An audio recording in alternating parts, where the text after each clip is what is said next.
Selamat malam hadirin yang saya hormati. Selamat malam Ibu Karlina Supeli. Izinkan saya menyampaikan beberapa patah kata sebelum Ibu Karlina hadir di mimbar kita. Acara kita malam ini diberi judul ceramah Salihara dan ini saya kira sudah yang ke-6. Ini adalah forum yang menghadirkan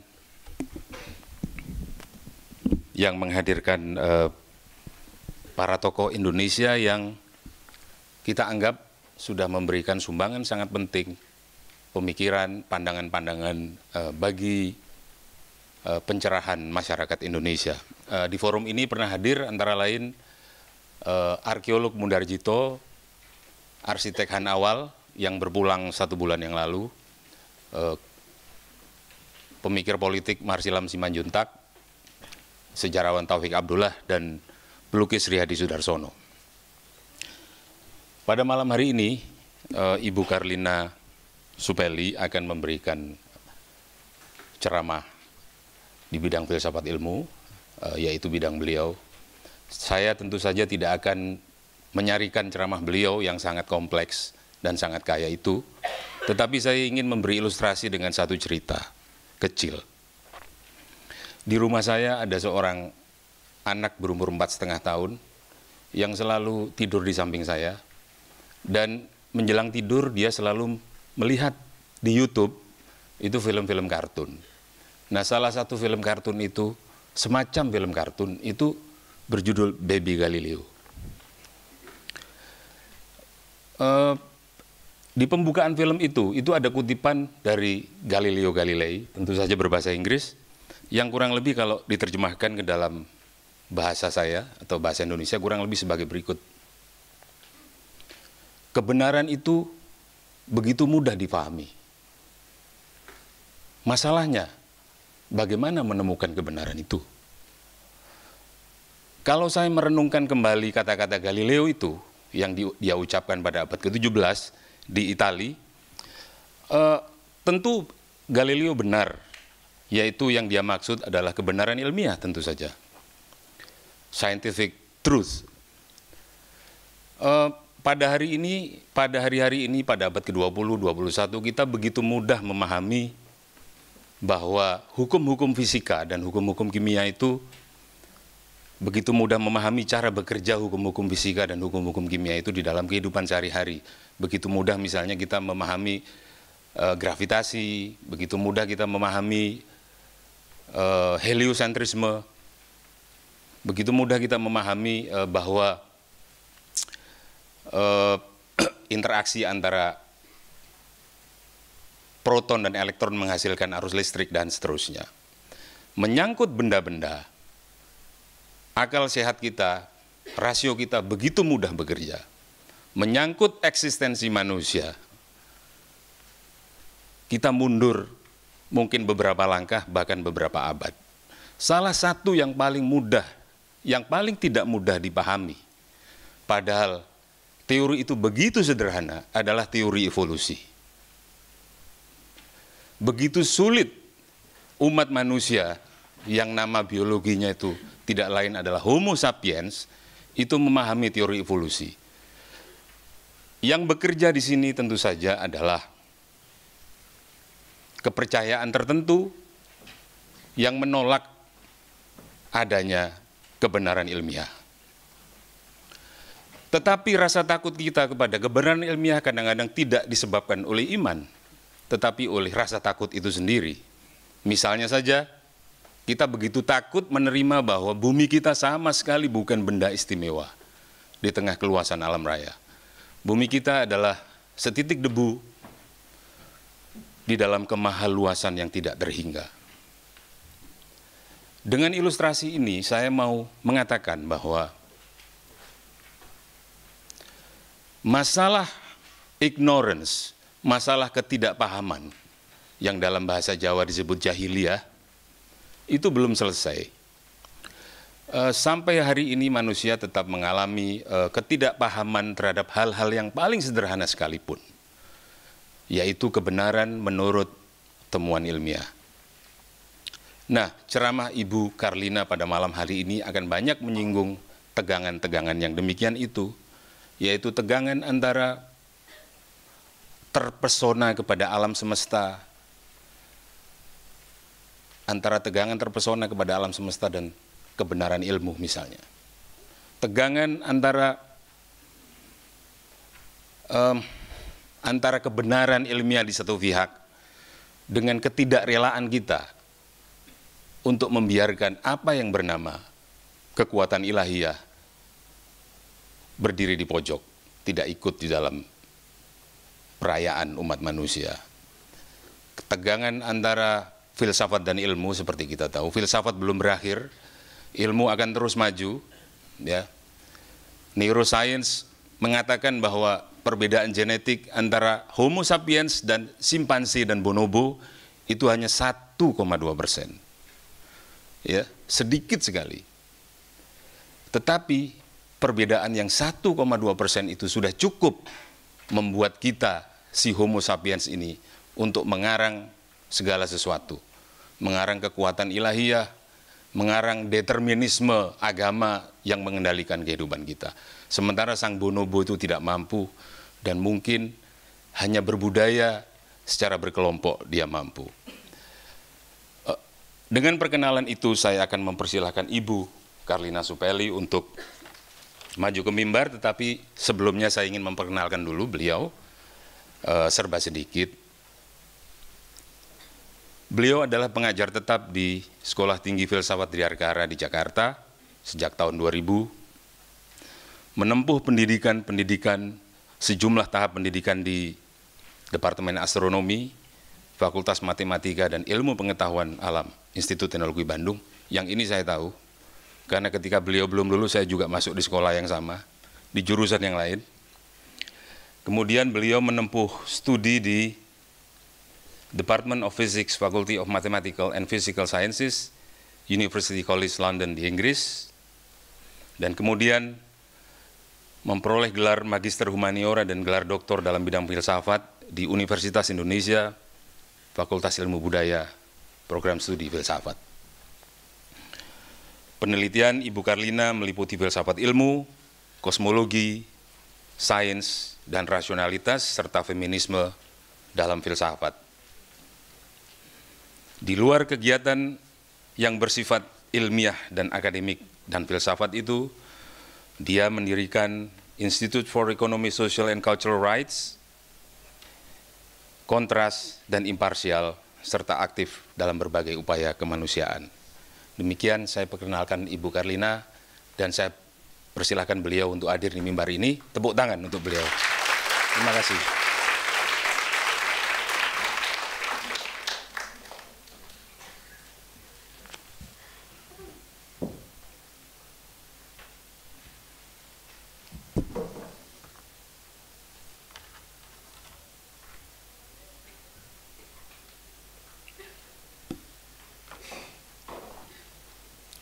Terima kasih Mas Nirwan Dewanto sudah memperkenalkan saya.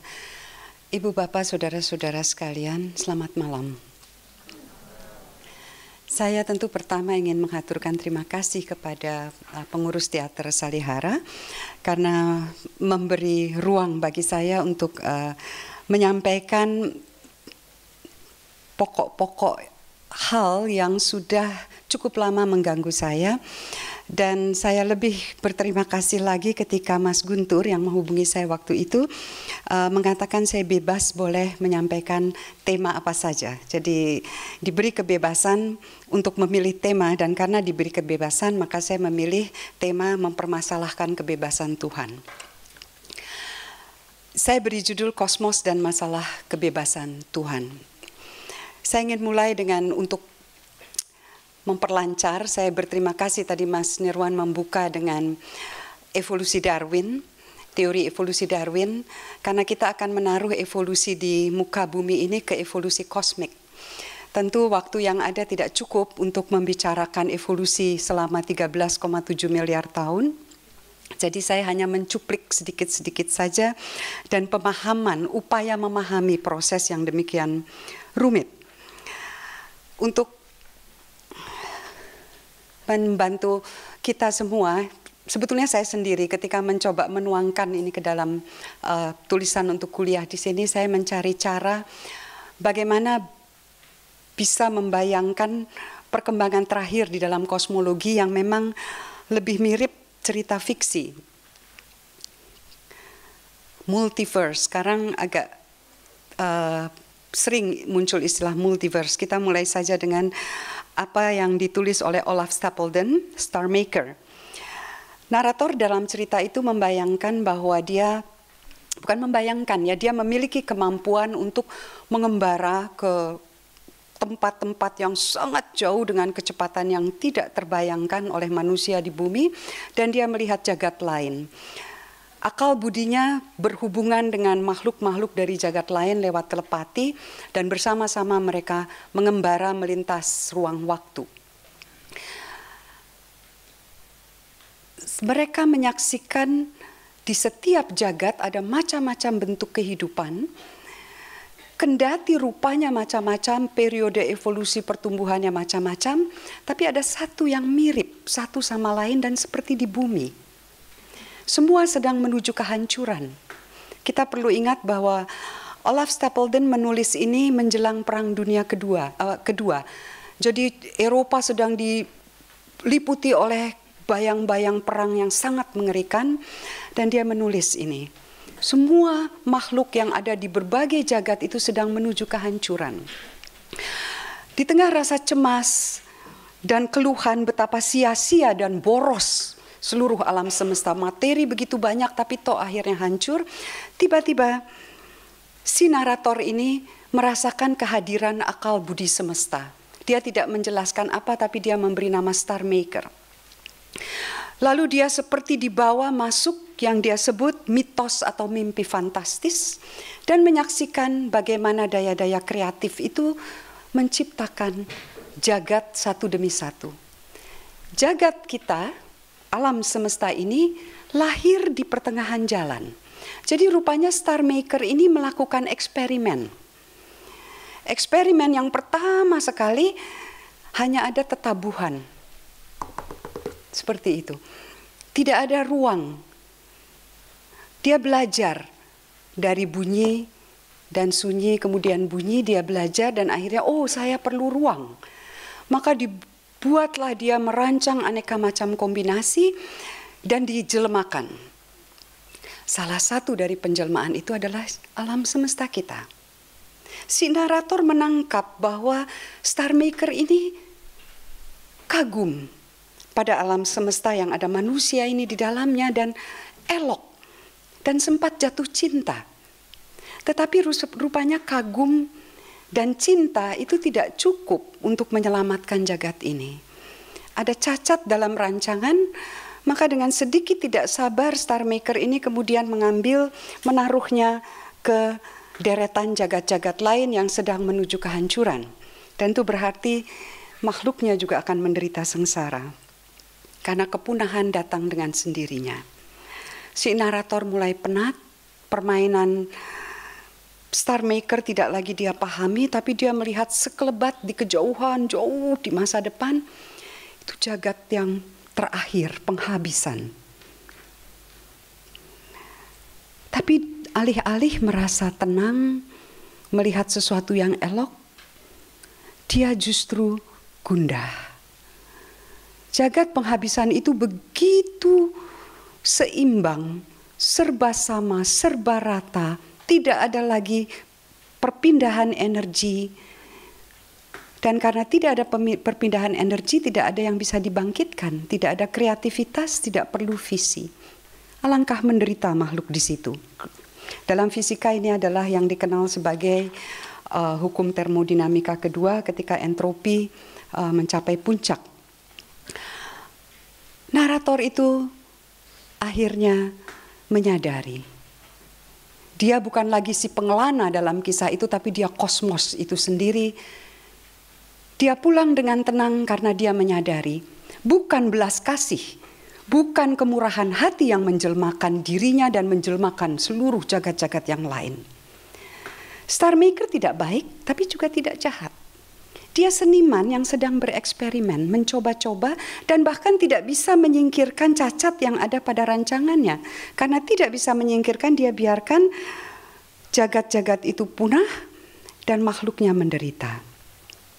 Dengan kata lain, aku hanyalah momen pendek dalam kontemplasi yang sangat rasional, sangat dingin dari ruh mutlak yang haus kreativitas. Itu kesimpulan penutup.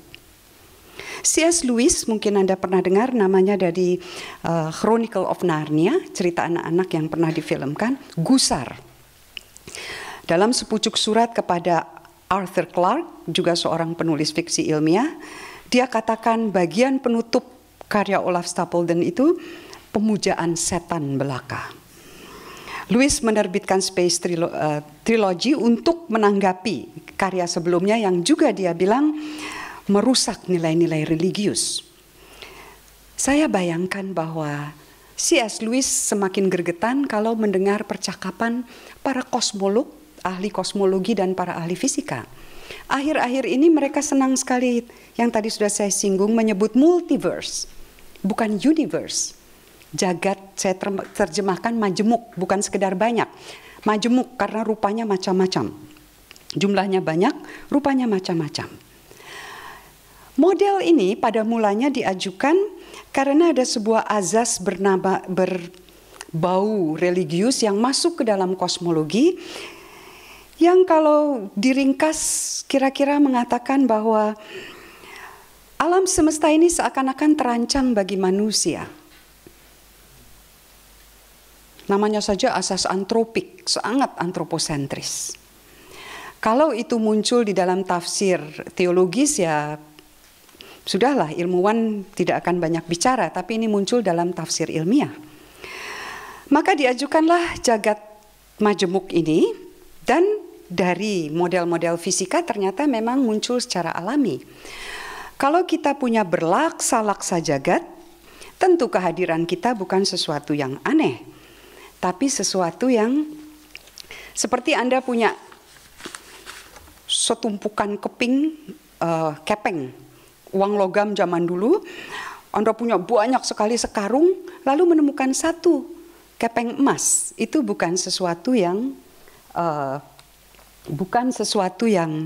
ganjil, bukan sesuatu yang istimewa, kebetulan saja. Kenapa saya memilih tema ini? Karena sebetulnya apa yang dibicarakan tentang jagat tunggal dan jagat majemuk ini muncul dari kegelisahan. Yang pertama, kalau hanya jagat tunggal, itu para kosmolog berhadapan dengan satu kemungkinan yang luar biasa sulit. Sedikit saja konstanta kosmologis berubah, kita tidak ada di sini. Sementara kalau ada jagat banyak, ya kebetulan. Alternatif yang pertama tadi menimbulkan pertanyaan teologis yang sangat serius. Kalau alam semesta ini begitu dibatasi oleh syarat-syarat kemungkinan fisika yang hampir-hampir tidak mungkin, apakah Tuhan dibatasi oleh syarat-syarat itu ketika menciptakan alam semesta? Apakah Tuhan bebas ketika menciptakan alam semesta? Pertanyaan ini ternyata bisa ditelusuri jauh sampai ke abad pertengahan, bahkan sampai ke para pemikir, para filsuf tradisi Islam. Tema ini bagi saya menarik bukan karena saya punya peta untuk memecahkan atau punya jalan-jalan, tetapi tak dinyana upaya para filsuf dan para teolog abad ke-13 untuk menjawab, untuk mempertahankan konsep kebebasan Tuhan, itu ternyata menghasilkan sekularisasi di dalam filsafat dan di dalam sains. Jadi sains dan filsafat dilepaskan dari teologi. Lalu lahirlah berbagai teori-teori tentang alam semesta, dan keyakinan bahwa alam adalah buah kehendak bebas Tuhan, menemukan formulasinya yang paling pasti itu di dalam persamaan Newton, teori gravitasi. Kita akan lihat nanti. Nah, tapi sebelum sampai ke situ, saya ingin mengajak Anda pada sebuah teka-teki di dalam alam semesta yang disebut teka-teki 137. Kenapa 137? Ini adalah bilangan yang muncul di dalam eksperimen fisika. Jadi para ahli fisika itu bereksperimen dengan atom hidrogen yang mengeluarkan spektrum, lalu tiba-tiba muncul angka 137 di situ. Nah, angka ini sangat menarik. Kenapa menarik? Dan dia mengubah banyak nanti dalam cara kita memandang alam semesta. Alam semesta yang kita kenali sejak di SMP, belajar dari Newton, belajar dari Kopernikus, belajar dari Galileo, tadi disebut oleh Mas Nirwan, Kepler, dan sebagainya. Itu alam semesta yang bekerja ajak dengan hukum-hukumnya, dibantu dengan teori evolusi, dengan biologi dan bidang kimia, kita mengerti bagaimana kehidupan berproses di atas muka bumi. Tetapi, di mana manusia di dalam kosmos yang sangat besar ini? Fisika akan mengatakan ya dia pengamat, ya dia pembuat model. Hukum fisika sudah tertentu sejak awal dan bekerja ajak, ada atau tidak ada pengamat. Ada atau tidak ada hidup di dalamnya. Nah, angka 137 ini mengubah cara pandang itu. Angka ini sangat menarik karena dia mengandung jembatan bagi 3 teori yang terpisah. Yang pertama adalah teori elektromagnetik yang membuat kita sekarang bisa menikmati terang ini, bisa melihat tayangan merasa nyaman karena udaranya sejuk. Itu karena ada lewat teori elektromagnetik. Lalu ada teori kuantum yang memungkinkan kemudian ini bisa pindah dan banyak hal di sekitar kita. Dan teori relativitas umum. Agak jauh tapi membuat kita mulai mengerti tentang kosmos. Teori ini tidak semua bisa digabung begitu saja. Tapi karena angka 137 ini, tetapan ini menghubungkan ketiga teori itu, maka para ilmuwan menganggap ini sangat penting. Dia pegang kunci. Baiklah, kita simak apa yang dikatakan oleh seorang pemenang hadiah Nobel tahun 64, Richard Feynman. Ada persoalan mendalam yang elok terkait bilangan 137. Anda tentu ingin segera tahu dari mana angka itu datang. Tidak ada yang tahu. Inilah salah satu misteri keparat terbesar dalam fisika. Angka ajaib muncul tanpa seorang pun mengerti. Boleh saja Anda bilang tangan Tuhan yang menuliskannya. Dan kita tidak mengerti bagaimana dia menggerakkan penanya. Kita tahu tarian yang perlu dimainkan untuk mengukur angka itu secara teliti dan cermat di laboratorium. Tetapi kita tidak tahu tarian apa yang perlu kita mainkan untuk membuat angka itu muncul dalam teori. Kecuali kita menaruhnya diam-diam. Jadi misteri. Maka Max Born yang membahas itu dalam sebuah kuliah memberi judul The Mysterious 137. Dan dia menyebutnya angka mistik. Wolfgang Pauli terobsesi, juga seorang ahli fisika, juga memenangkan Nobel, terobsesi. Sampai ada cerita menarik tentang Pauli. Abdus Salam, juga pemenang Nobel dalam bidang fisika bersama Steven Weinberg tahun 70-an, pernah bikin anekdot dalam salah satu cerita. Karena tahu bahwa Pauli begitu terobsesi dari mana muncul angka 137 dan belum bisa dijawab, maka dia bilang, kalau Pauli mati dan ketemu Tuhan, hal yang pertama ditanyakan adalah, mengapa 137? Setahun kemudian Pauli masuk rumah sakit. Dia ada di satu kamar, lalu dipindah ke kamar berikutnya. Ketika dia pindah ke kamar berikutnya, dia tanya, saya ini nomor berapa kamarnya? Perawatnya bilang 137. Ketika asistennya datang menengok Pauli, Pauli bilang, tidak bakalan aku keluar dari sini hidup-hidup. 10 hari setelah dirawat, Pauli meninggal di kamar 137. Angka mistik untuk Pauli mungkin demikian. Angka itu muncul di hampir semua gejala fisika yang terkait dengan molekul dan atom. Ketika Max Born menghitung, mencoba menaikkan angka itu sedikit dalam perhitungan, komentarnya, kita tidak mungkin dapat membedakan materi dan ketiadaan. Konsekuensinya tugas kita sebagai fisikawan untuk mengurai hukum-hukum fisika tentu tidak terbayangkan sulitnya. Tidak lama sesudah Max Born memberikan kuliahnya tahun 37, Paul Dirac, juga seorang pemenang hadiah Nobel. Jadi yang senang numerologi itu bukan hanya para paranormal ya, para ahli fisika ini rupanya juga bermain dengan angka. Dia mengumpulkan angka-angka yang ada dalam alam yang muncul begitu saja dalam eksperimen. Tidak diketahui dari mana, tapi kalau di eksperimen dia muncul angka itu. Dia kumpulkan, konfigurasinya luar biasa, bagi Dirac mempesona. Mempesona. Lalu dia tanya, apakah angka ini sungguh-sungguh tetap? Ternyata, jawaban ilmuwan sekarang ini kira-kira 1-2 tahun yang lalu tidak sama dengan dugaan waktu itu.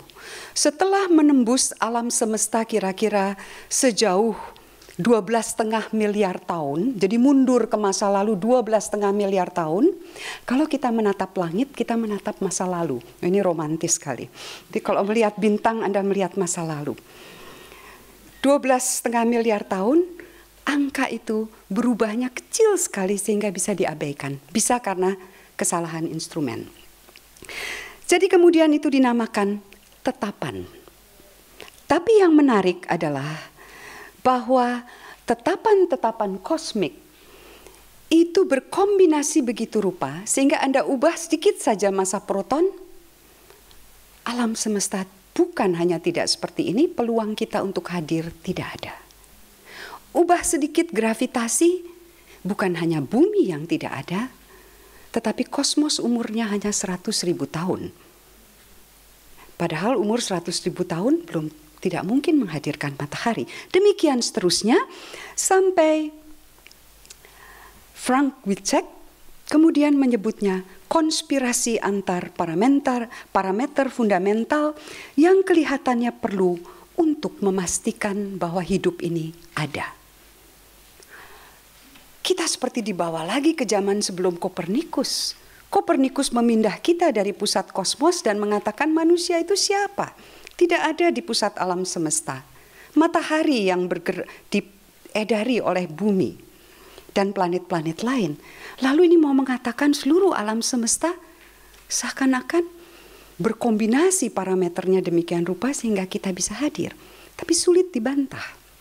Itu yang pertama. Yang kedua, di dasar yang realitas yang berubah-ubah setiap hari, segala sesuatu berubah. Orang bijak zaman dulu itu mengatakan tak ada yang tetap di bawah langit. Daun-daun berguguran, muncul yang baru. Bahkan di lantai-lantai hutan yang sangat gelap, humus dari tanaman paku beralih rupa menjadi intan berlian. Makhluk berevolusi, menghadirkan spesies yang baru. Tapi ternyata di dasar realitas yang paling dasar yang tidak tertangkap oleh mata, nampaknya paling tidak menurut telaah kosmologi dan fisika dasar saat ini ada yang tidak berubah, yaitu tetapan-tetapan alam. Saya meminjam ini ini lukisan dari Escher yang sangat terkenal. Dia terkenal sebagai pelukis yang diilhami oleh simetri, matematik, dan sebagainya, yang memperlihatkan, saya tidak tahu apakah bisa, ya, oke, kembali lagi. Memperlihatkan, ini judulnya metamorfosis, artinya segala sesuatu berubah, tetapi di dasar yang berubah itu ada tetapan alam yang tetap, tidak berubah. Makanya namanya tetapan. Tetapi melampaui angka-angka ini, sebetulnya ada yang lebih menarik dari segi filsafat. Kalau tadi dari segi sains, ada teologinya sedikit, tetapi dari segi filsafat, epistemologi, cara kita memahami persoalan, itu ada yang menarik. Dulu sains itu kecuali bidangnya khusus, biologi, kedokteran misalnya, atau ilmu-ilmu budaya yang mengkaji karya manusia, tapi sains yang terkait dengan alam, itu tidak bisa memasukkan manusia ke dalamnya sebagai pertimbangan. Tapi sejak tahun 70-an, itu mulai muncul semacam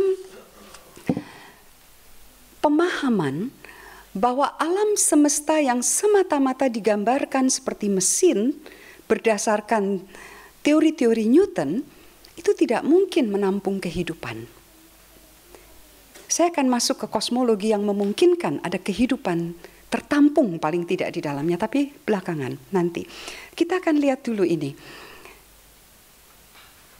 Suatu konferensi tahun 70-an kosmologi, yang hadir para ahli kosmologi dan ahli fisika, mencoba menjawab pertanyaan mengapa alam semesta itu begitu tua. Loh kan kalau kita perlu hadir di dalamnya, bumi dengan matahari kan umurnya 4,5 miliar tahun. Tapi kenapa alam semesta itu 13,5 miliar tahun? Kenapa harus setua itu? Dan kenapa begitu banyak materi? Mubazir. Seperti tadi boros. Bintang lahir mati.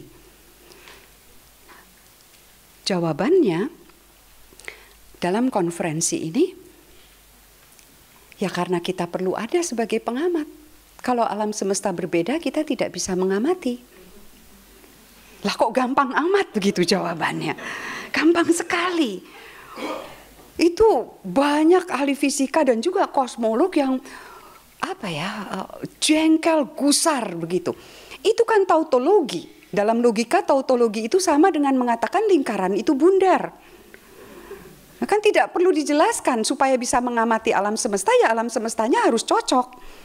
Kalau tidak cocok ya kita tidak ada, gitu. Itu yang pertama. Yang kedua, Anda itu memakai data sekarang bahwa kita ada untuk menjelaskan sesuatu di masa lalu supaya data sekarang, fakta kita ada ini menjadi bermakna.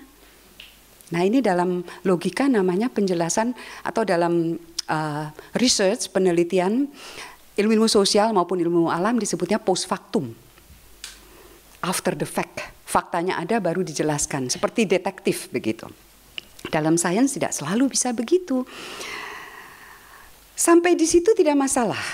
Itu soal logika. Logika itu selalu bisa diatasi. Tapi azas ini mendaku lebih. Seolah-olah eksplisit di dalam pernyataannya yang didukung oleh berbagai macam konspirasi itu tadi, yang mau mengatakan bahwa alam semesta itu punya rancangan, punya ramuan khusus, resep khusus pada saat permulaan waktu, yang kalau sedikit saja berubah, maka alam semesta akan berbeda sama sekali dan tidak ada kita di sini.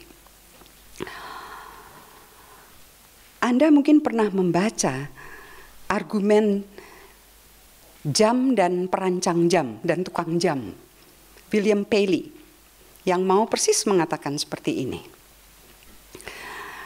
Tetapi yang menarik adalah bahwa azas ini masuk di dalam konferensi-konferensi ilmiah terkemuka dan dihadiri oleh ahli-ahli fisika dan kosmolog yang sebagian besar pemenang Nobel. Itu bukan menunjukkan bahwa azas ini bandel, muncul terus dipakai untuk penjelasan, tetapi cara pandang yang berbeda. Dan ini dibawa oleh teori relativitas Einstein, cara pandang yang berbeda ini. Para teolog, para filsuf sudah lama sekali menoleh pada sains untuk dapat tilikan. Adakah jejak Tuhan di alam semesta? Adakah kira-kira petunjuk dari kehendaknya lewat hukum-hukum fisika? Tapi mereka yang menjalankan refleksi secara mendalam, tidak sekadar mengklaim, itu biasanya mengerti. Menghadirkan Tuhan ke dalam sains itu bukan perkara sepele atau mencari bukti. Eksistensi Tuhan dalam sains itu tidak mudah. Henri Poincaré menggambarkan pesimisme banyak orang terhadap kelebat silih ganti teori-teori ilmiah. Setelah menjalani masa subur beberapa waktu, teori-teori yang semula sangat diyakini kebenarannya dibuang atau dirombak.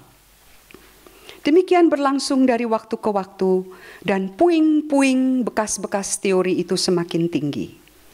Apa jadinya kalau bukti iman mau dicari dalam sains yang prediksinya selalu bisa dinyatakan salah? Tapi itu kesulitan praktis saja. Tafsir kan bisa selalu diubah. Yang lebih ruwet kalau perkaranya menyangkut hakikat Tuhan sebagai pencipta. Dalam agama Abrahami, Tuhan itu serba maha.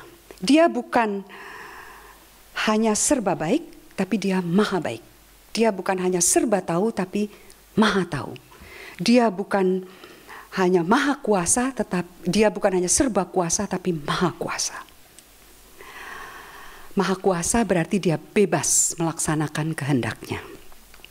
Jika alam semesta dibatasi oleh begitu banyak kombinasi dalam catatan kaki, saya beri satu angka, itu membayangkannya saja tidak bisa.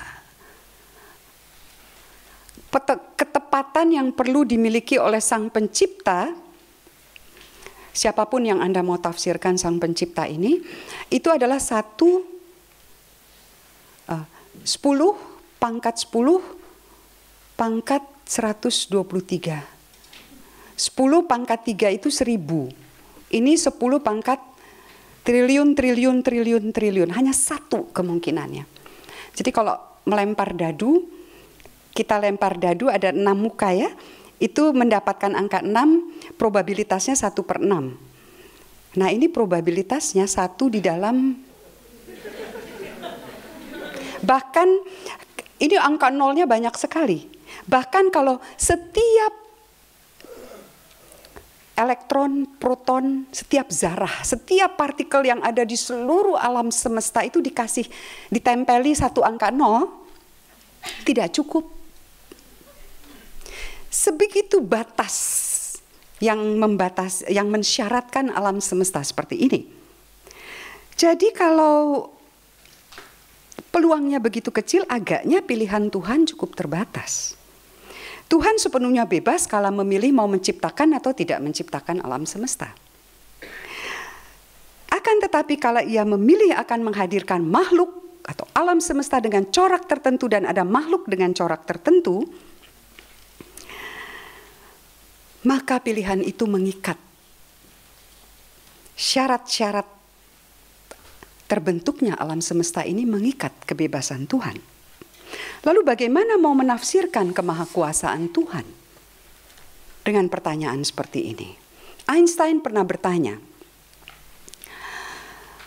perihal yang sungguh menarik perhatiannya adalah, saya ingin mencari tahu, apakah Tuhan dapat menciptakan dunia yang berbeda? Apakah syarat logical simplicity, saya terjemahkan sebagai keratahan logis, ratah ya, jadi sederhana sekali, itu menaruh batas bagi kebebasan. Jangan terlalu percaya kalau ilmuwan sering menyebut Tuhan. Karena Tuhan bisa berarti macam-macam, bisa berarti hukum alam. Dan Max Jammer yang mengutip kalimat ini, Einstein kan tidak memaksudkan itu sebagai Tuhan pribadi. Max Jammer tidak menjelaskan, tapi saya mencoba menafsirkan demikian. Einstein itu tidak suka pada teori kuantum yang isinya kementakan, probabilitas. Kalau Anda pergi dari Jakarta, jalanan lancar, lewat jalan tol, tidak ada hambatan, betul-betul jadi arti bebas hambatan itu betul-betul bermakna. Tidak ada hambatan, dari Jakarta kecepatan 60 km per jam, Anda hitung, oke, mobil saya 60 km per jam, Jakarta Bogor 60 km, 1 jam saya akan sampai. Hitung, pasang, speedo, hitung, persis 1 jam Anda sampai. Anda bisa mengukur kecepatan, bisa mengukur posisi sekaligus. Dalam dunia kuantum, subatom tidak demikian. Anda ukur jarak, Anda ukur posisi Anda di Jakarta, atau Anda ukur kecepatan, tidak bisa dua-duanya. Kenapa? Begitu yang satu dihitung, yang lain menjadi hanya probabilitas, tidak mentak. Probabilitas saja. Einstein tidak suka. Katanya ilmuwan objektif. Tidak ada rasa suka dan tidak suka. Einstein tidak suka dengan peran kunci yang dimainkan oleh kementakan dalam teori kuantum. Einstein berpegang pada paham determinisme.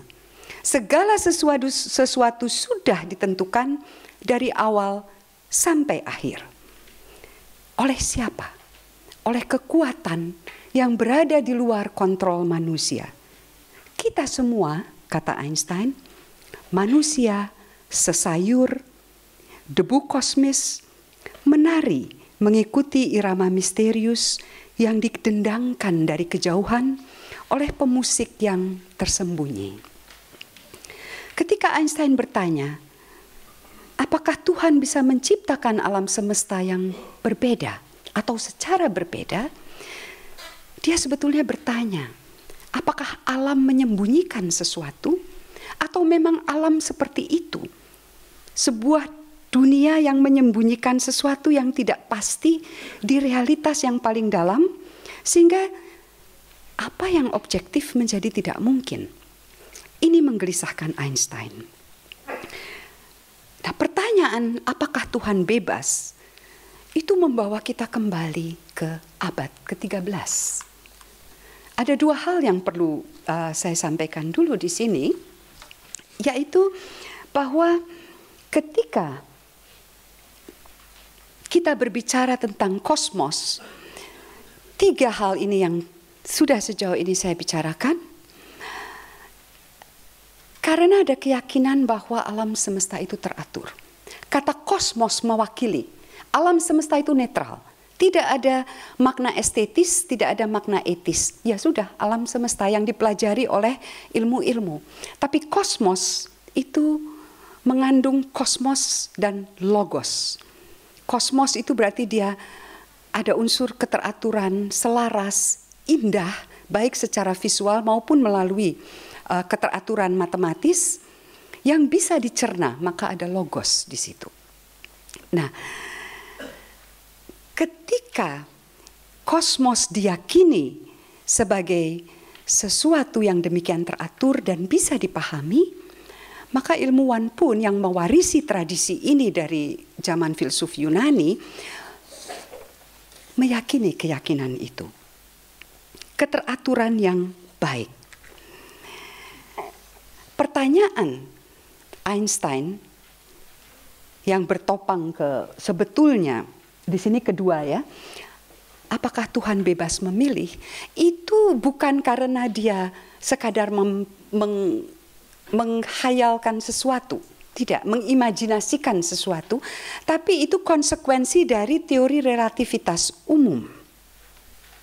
Ketika teori relativitas umum Einstein yang khusus tahun 1905, yang umum tahun 1916, maka tahun 2015 November kemarin itu 100 tahun teori relativitas. Kami di STF ada kelas khusus 100 tahun teori relativitas, 1 semester membahas itu. Ketika teori ini diterapkan untuk merekonstruksi sejarah alam semesta, Ternyata teori ini menghadapi kegagalannya sendiri. Kenapa? Rekonstruksi itu berarti kita membangun sejarah, seperti kita menelusuri masa lalu lalu kita membuat model. Nah, ketika menelusuri alam semesta ke masa lalu, ada satu titik kondisi yang sangat ekstrim yang menjalin sekaligus dua besaran paling ekstrim dalam matematika. 0 dan ananta, tak berhingga. 0 itu ya tidak ada apa-apa. 0, nihil, tidak ada apa-apa. Ananta tidak terdefinisi. Jadi teori relativitas Einstein membawa konsekuensi ada suatu kondisi permulaan ruang waktu, karena ruang waktu belum terdefinisi, itu ibarat sebuah titik tapi mengandung energi yang luar biasa besar. Teori itu gagal di situ. Pertanyaannya, kita masuk ke masalah kontingensi. Kontingensi itu adalah sesuatu ada padahal sebetulnya bisa saja tidak ada. Jadi saya ambil contoh saja yang sederhana. Ada hukum fisika yang rata-rata saya kira kita kenal mulai di sekolah menengah pertama, Gay-Lussac. Yang bunyinya itu saya catat di sini, perbandingan antara tekanan dan temperatur. Itu perbandingan terbaliknya konstan. Jadi kalau tekanannya kita lihat di sini, perlu hati-hati kalau kalau sedang naik mobil. Sebagai contoh, kalau kita mau mengukur tekanan udara dalam ban mobil, Anda baru memacu itu tadi dari Jakarta ke Bogor. Lebih lah, jangan 60, ini lebih cepat, 120 km per jam. Bannya kan jadi panas. Anda berhenti dulu pakai alat ukur. Oh oke, saya masih aman, tekanannya masih aman. Ini kita menghitungnya ini berdasarkan perangkat yang sedikit banyak dipandu oleh hukum Gay-Lussac ini. Dalam arti ini hukum Gay-Lussac itu niscaya harus kita patuhi, kecuali kita mau ban mobil kita meledak. Kita ubah saja hukumnya. Tidak bisa tidak. Dalam arti niscaya di sini itu dalam konteks yang lazim di dalam alam, kita menerima. Gravitasi, ya kita perlu menghitung dengan memakai gravitasi Newton. Kalau mau menghitung, sapu tangan saya ini jatuh. Seperti apa? Kita menghitung. Kalau mau diganti, ya tidak bisa kita hitung dalam arti itu. Ini masih hubungan logis. Jadi cara sesuatu itu terjadi. Kalau ditarik lebih jauh dengan alam semesta yang punya titik yang tak terdefinisi itu singularitas namanya, itu masuk ke ranah teologi. Di sini niscaya dilawankan bukan dengan yang possible, yang mungkin, tetapi dilawankan dengan kontingensi. Kontingensi itu adalah bahwa sesuatu itu bisa ada, bisa tidak, tetapi bergantung pada sesuatu yang lain. Dalam sistem teistik, jadi sistem yang mengakui Tuhan, itu hanya Tuhan satu-satunya wujud yang niscaya. Kita semua itu kontingen, artinya kita bisa ada, bisa tidak ada. Ya kita sudah lahir ke dunia, tetapi bisa saja kita tidak lahir ke dunia kalau Anda bayangkan bahwa orang tua Anda tidak bertemu misalnya.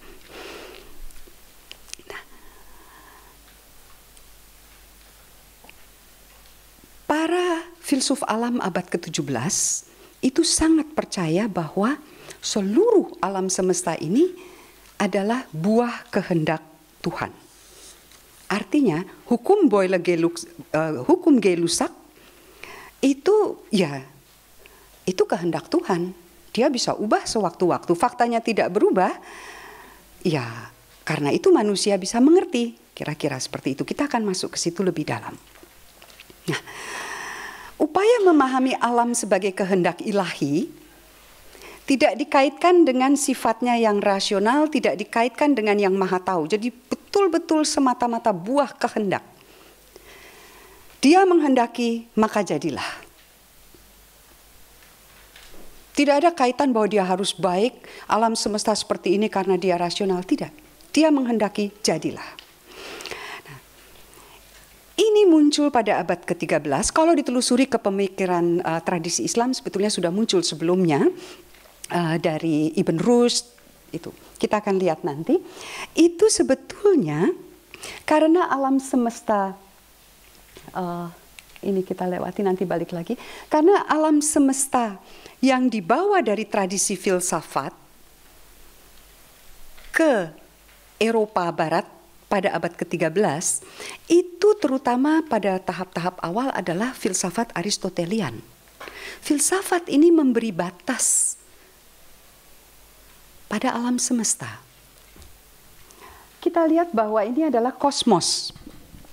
Kosmos Aristoteles itu batasnya pejal. Tidak ada apa-apa di luar alam semesta. Ya sudah, yang ada dalam alam semesta. Alam semesta ini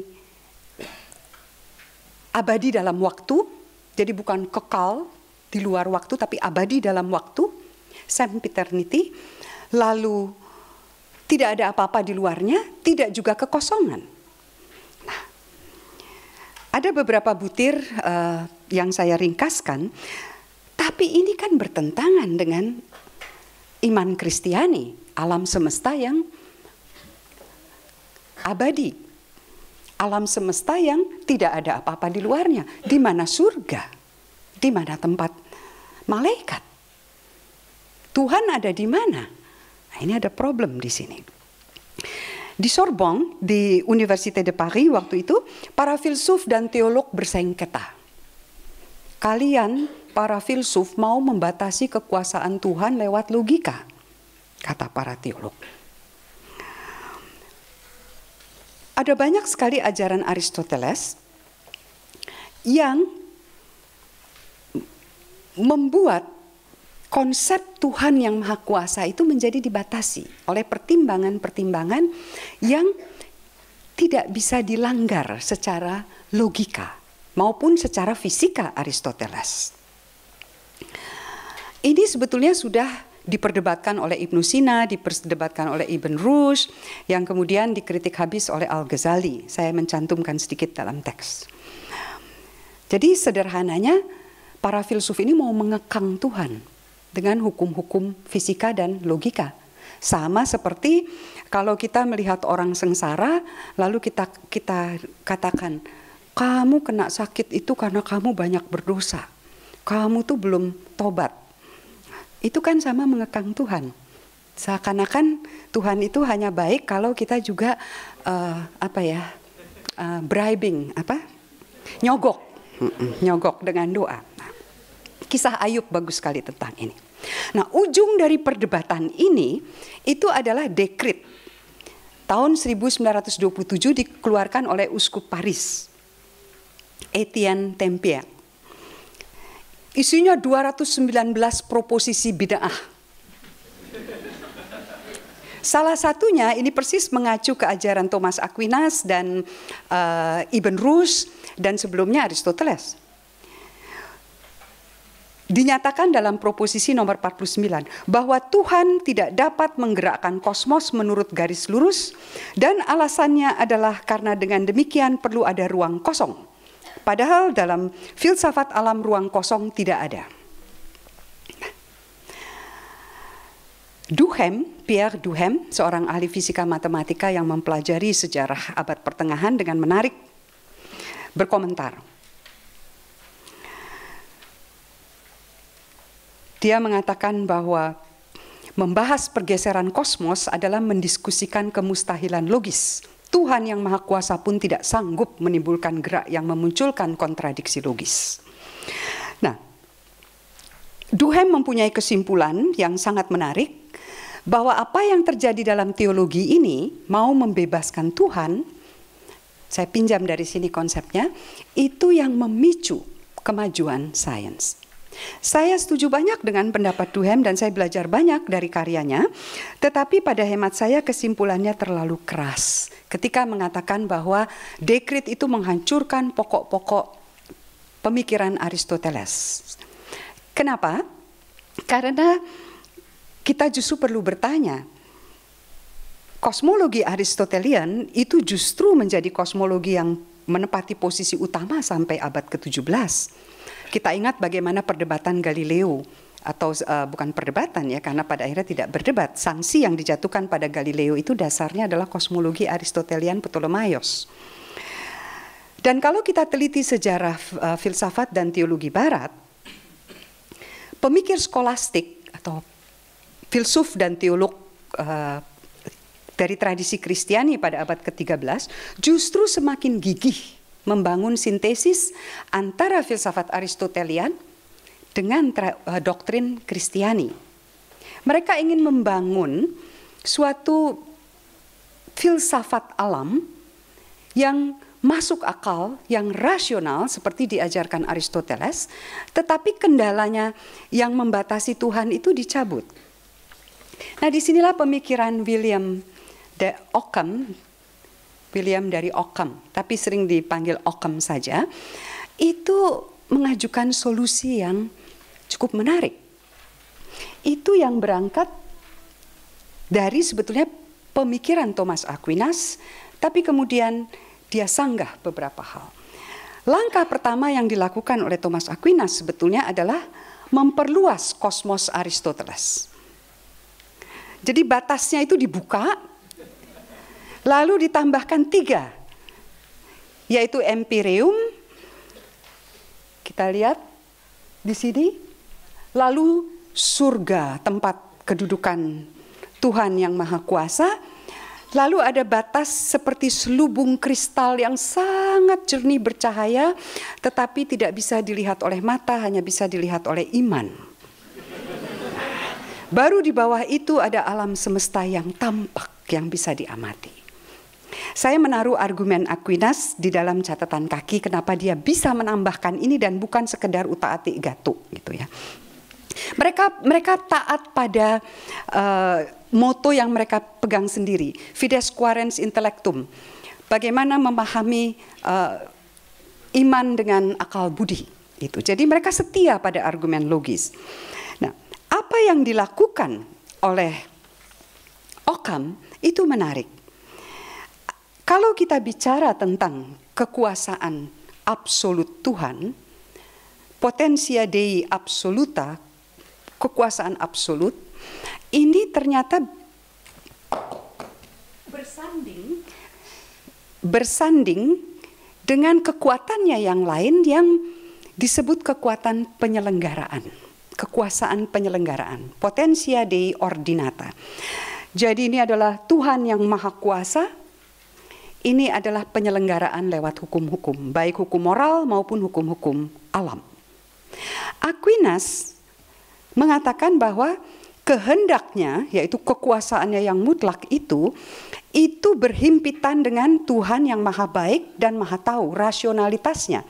Bahkan dia memilih lebih dulu alam semesta yang pilihan-pilihan yang rasional, baru kemudian kehendaknya berjalan. Tapi ini menimbulkan persoalan. Lah, Tuhan kok seakan-akan kemudian dibatasi lagi oleh rasionalitasnya. Bukankah kehendak adalah kehendak? Ini yang mau dikatakan oleh Ockham. Maka dia menolak argumen-argumen sebelumnya. Dia setuju pada potentia Dei ordinata dan potentia Dei absoluta. Tetapi dia mengatakan bahwa Tuhan itu tidak saja dapat menciptakan alam semesta, tapi juga tidak menciptakan alam semesta dan menerapkan hukum-hukum dan bisa menjungkir balikan hukum-hukum itu. Dia bisa menyelenggarakan rahmat, keselamatan, dan dia bisa yang sebaliknya. Jadi kekuasaan yang betul-betul radikal yang ingin dibela oleh Ockham, sekaligus kontingensi ciptaan. Nah, tapi bagaimana caranya? Masalah muncul karena para pemikir pendahulunya itu mengandaikan bahwa hukum alam itu jadi seperti perintah Tuhan itu berlaku universal dan objektif. Kalau dia berlaku universal dan objektif kan tidak bisa Tuhan intervensi. Nah, ini bagaimana? Maka sebelum membebaskan Tuhan, Ockham perlu membebaskan dunia lebih dulu. Caranya bagaimana? Dia memindah apa yang sebelumnya merupakan kategori metafisika, ada ontologi, ada di alam, sebab akibat itu ada di alam. 10 kategori Aristoteles, substansi, kuantitas, kualitas itu ada di alam, ontologis ada demikian. Itu dipindah, dimasukkan ke dalam kepala, dipindah ke kawasan logika. Itu konsep. Maka persis seperti cerita anak-anak Hans Christian Andersen. Raja berkeliling kota, dikatakan dia memakai baju yang bagus, dia percaya pada penjahitnya, atau ada anak kecil bilang, yang maharaja kan sebetulnya telanjang. Artinya apa? Paham-paham umum, kausalitas, manusia pada umumnya, itu hanya ada dalam benak. Yang ada adalah Ani, ada Ida, ada Tini, tapi tidak ada konsep keperempuanan, kelaki-lakian. Manusia pada umumnya, kejerukan, kebinatangan, tidak ada. Itu semua manusia yang membangun. Dengan cara ini, hubungan sebab akibat, Occam bukannya tidak percaya pada hubungan yang saling mempengaruhi, tapi bukan sebab akibat yang universal, yang objektif, yang berlaku terus-menerus seperti abadi seperti Tuhan. Ini diganti dengan korelasi saja. Jadi ada hubungan saja, kontingen sifatnya. Ini implikasinya sangat besar terhadap upaya kemudian langkah yang tidak disengaja sebetulnya membebaskan filsafat dari teologi. Sekarang alam ini tidak lagi bisa dipahami lewat hukum-hukum yang universal. Tidak ada hukum universal. Tuhan tidak menciptakan hukum universal bagi Occam. Dia hanya menciptakan wujud-wujud partikular. Maka kalau dia mau intervensi, dia bisa mengintervensi. Menurut Potentia Dei Ordinata, ketentuannya adalah api itu akan membakar sampai hangus. Kalau dibiarkan barang itu, sesuatu dibakar, hangus. Itu Potentia Dei Ordinata, ketetapan.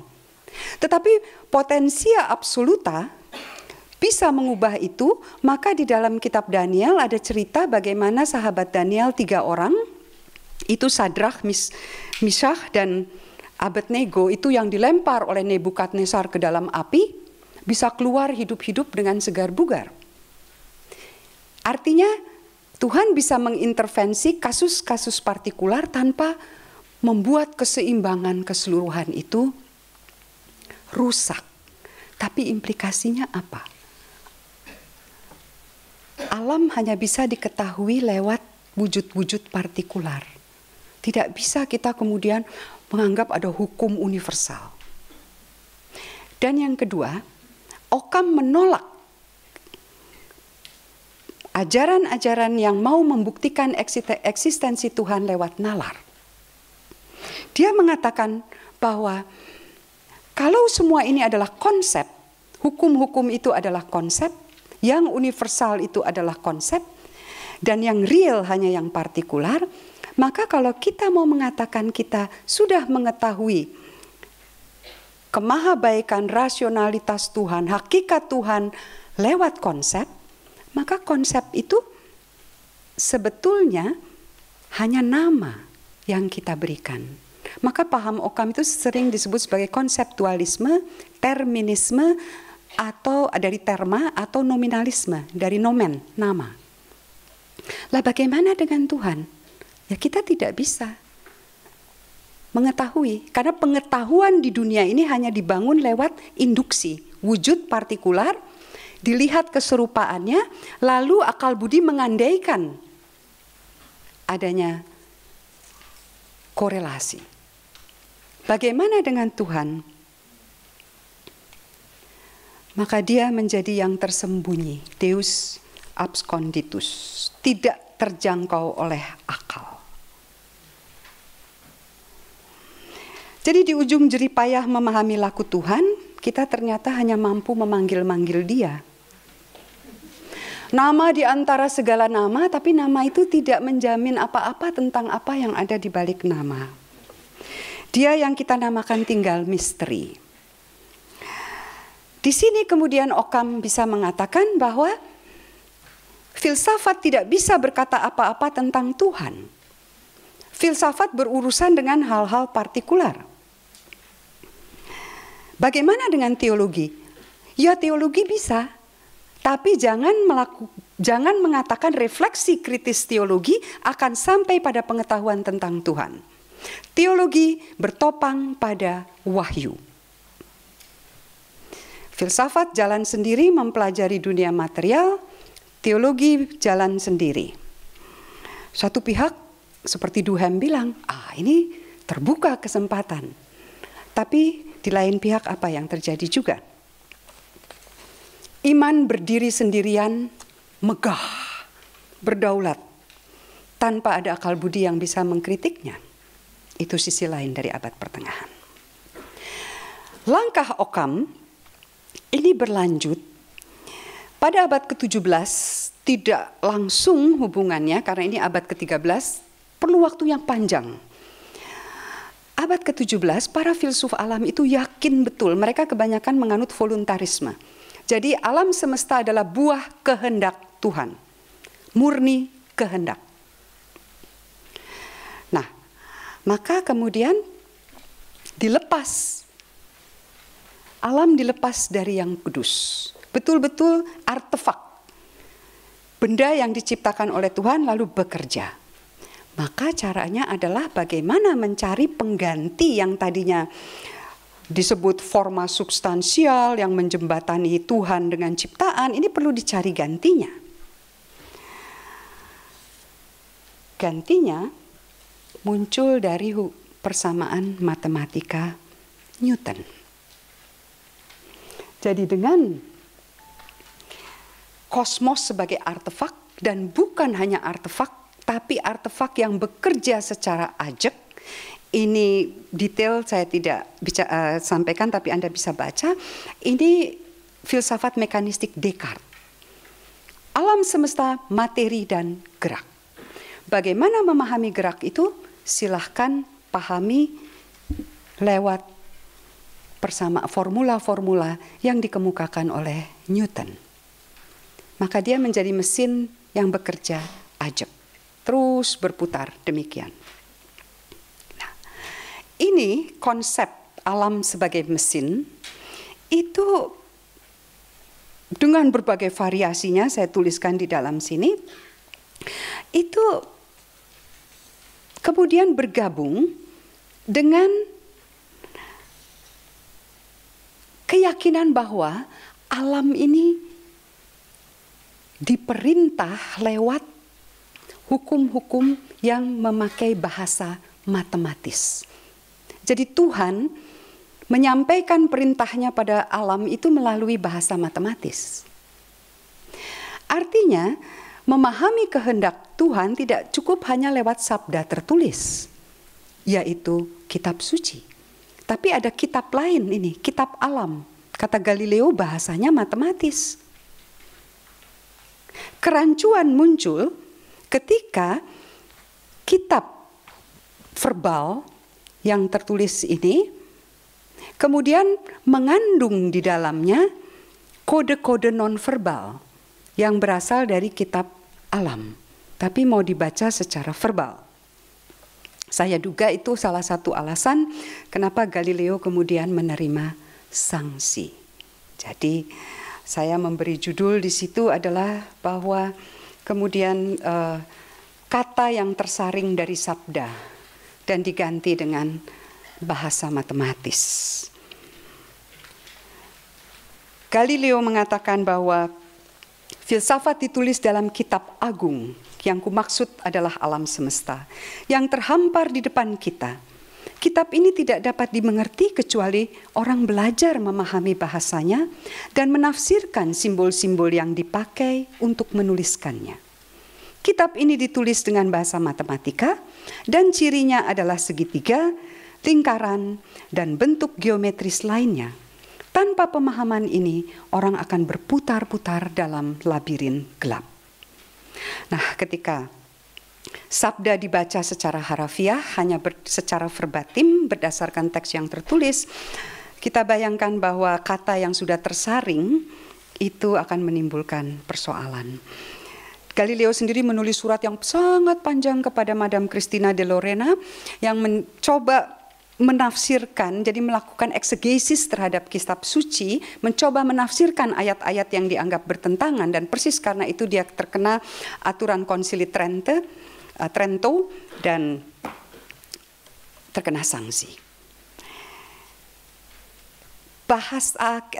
Kitab alam ditulis dengan bahasa matematik, perlu dipahami secara matematis, ide mesin sebagai kosmos, dan kemudian janji keselamatan dalam tradisi Kristiani. Saya minta maaf bahwa dalam beberapa ini mengambil memang dari tradisi Kristiani karena para filsuf alam di barat berasal dari tradisi itu dan mereka memanfaatkan keyakinan mereka untuk mendapatkan gambaran alam semesta.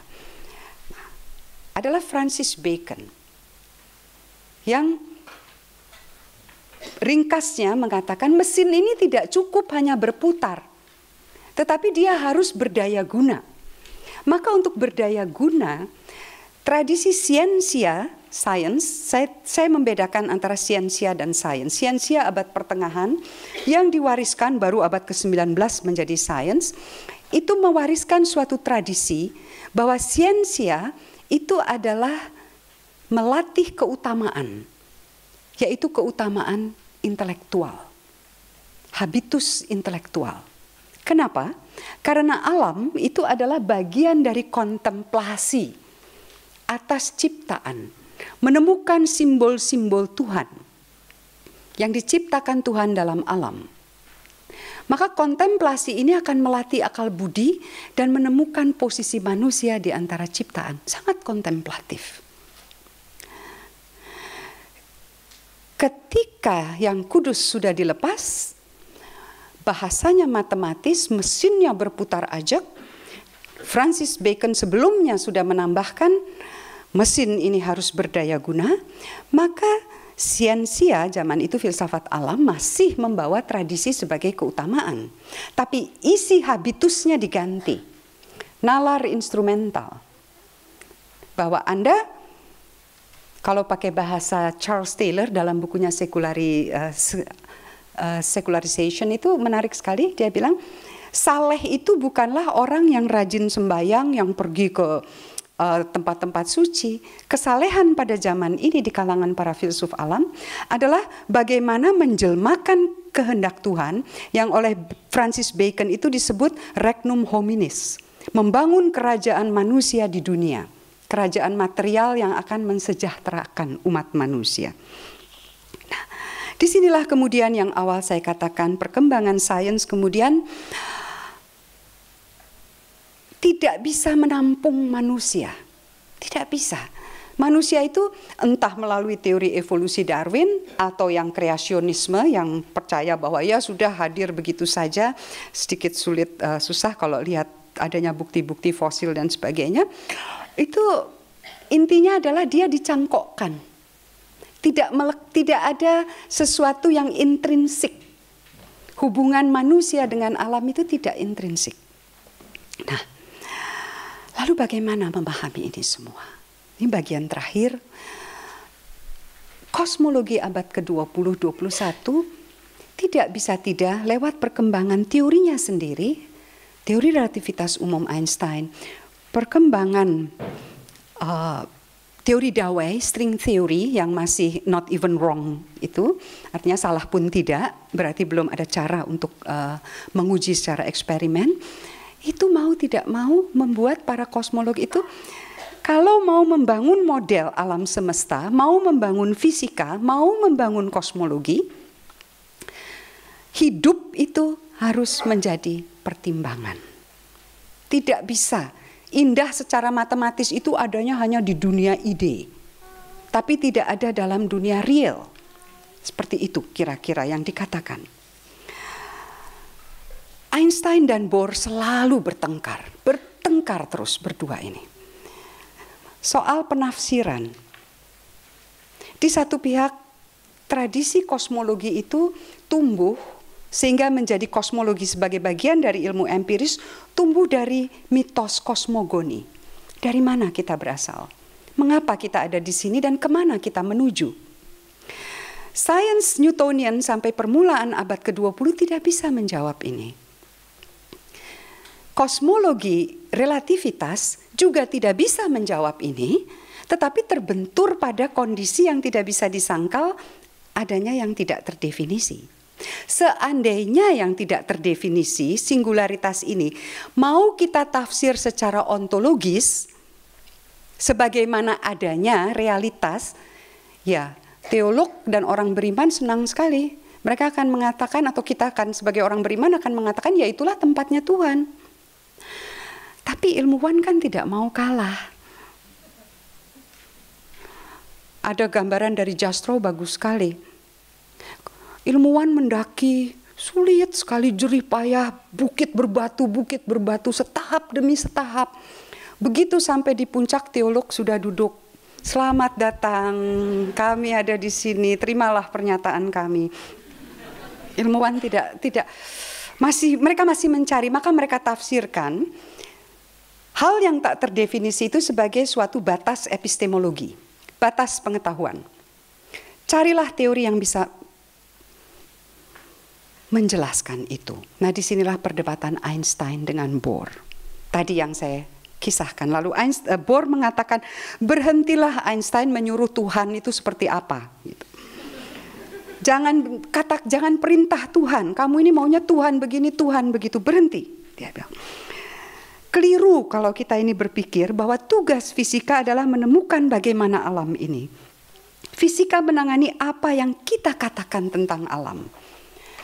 Nah, di sini persis kita masuk ke paradoks di dalam kosmologi. Kosmologi itu mau menjelaskan terus merentang cakrawalanya sampai dia bisa lompat dan menjelaskan, ya saya berasal dari sana. Tapi persis di batas itu, paling tidak sejauh ini bahasanya tidak ada bahasanya. Kata Bohr, bagi makhluk yang tergantung kepada bahasa, kita tertunda oleh bahasa. Saya menafsirkannya, di antara realitas dan realitas R besar, di antara K kecil dan K besar, itu ada ruang hening yang belum terungkap oleh bahasa. Mungkin kita akan menemukan lewat bahasa fisika, lewat bahasa sastra, lewat puisi, mungkin. Tapi saya merasa sebagai orang yang bergelut di dalam bidang kosmologi, dan ini yang akhirnya ya sudah saya sampaikan tema ini saja untuk berbagi apa yang menggelisahkan saya. Saya merasa saya berpuluh-puluh tahun itu kaki saya menapak di dua tempat. Yang satu ini hukum-hukum ilmu-ilmu empiris, bukti-bukti empiris, hukum-hukum alam yang pasti paling tidak di kawasan makrofisik, probabilitas, tapi probabilitas bisa dinyatakan. Lalu yang satu ini seperti menarik ke kerinduan purba manusia akan asal-usul. Nah, persis di sini saya merasa bahwa kita ini paling tidak, saya dan rekan-rekan kosmolog itu ada kerinduan akan hal ihwal yang membayangkannya saja kita tidak bisa. Galileo menyaring sabda dari kata. Occam tak dinyana menurunkan sekularisasi filsafat dan sains karena akhirnya hanya bisa menamakan Tuhan. Descartes melahirkan metafora mesin. Barangkali kosmologi juga pada akhirnya harus bungkam di titik itu. Syukur kita bisa menamai kata Occam. Maka di sini sebaiknya saya berhenti karena kosmologi juga sudah membuat saya bungkam. Tentang tema saya tidak dapat memecahkan. Juga seandainya spekulasi teori string, teori dawai yang not even wrong. Anda bisa bayangkan not even wrong ya. Salah pun tidak, apalagi benar. Kalaupun itu ditemukan tidak membuktikan apa-apa tentang Tuhan. Antara kosmos dan Tuhan, barangkali ada jeda yang tiada habis senyapnya. Dan yang paling melegakan, paling tidak bagi saya yang sudah terbentur-bentur, jatuh berkali-kali, paling tidak berhadapan dengan bahasa sabda yang pasti dan hukum-hukum sains yang nampak pasti seperti itu, berandai-andai itu menolong saya menemukan ruang umpama. Kan kalau kita boleh berandai-andai itu senang sekali kan. Maka seluruh bahasa ini kan jika. Di dalam teks ini jika, seandainya, andaikan. Kita mengembangkan imajinasi dan dalam imajinasi kita bebas. Lalu katakan ke mahasiswa saya, di kelas ini berimajinasilah dengan liar. Tapi harus bisa ditulis. Gitu, supaya jadi karya. Nah, maka izinkan saya menutup kuliah ini dengan mengutip sebuah puisi karya penyair Inggris George Herbey yang dengan cerdas memanfaatkan if kala menghaturkan diri ke hadapan ilahi. Kalau diringkas kira-kira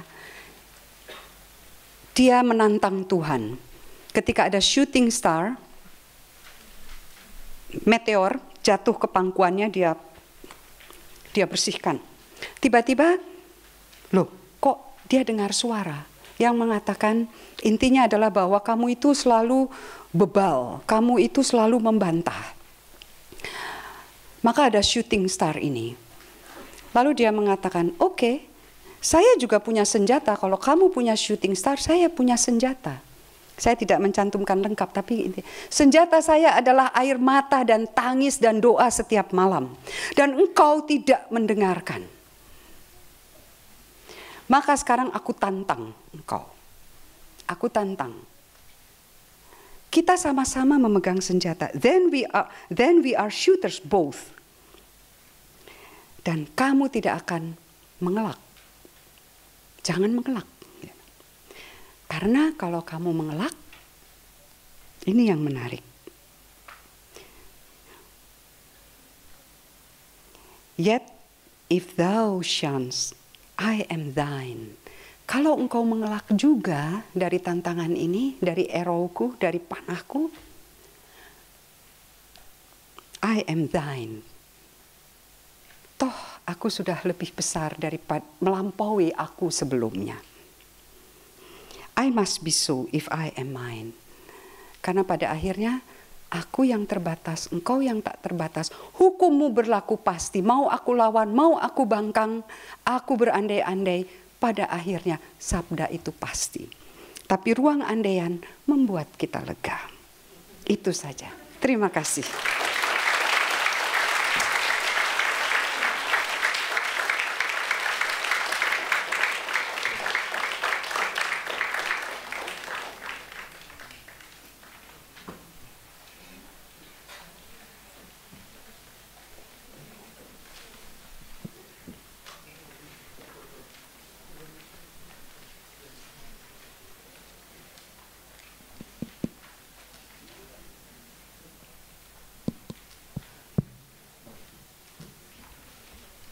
Kami persilahkan ya, kalau ada penanya.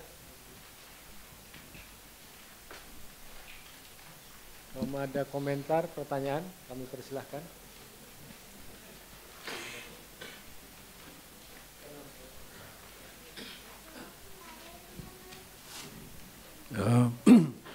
Nama saya Rifai.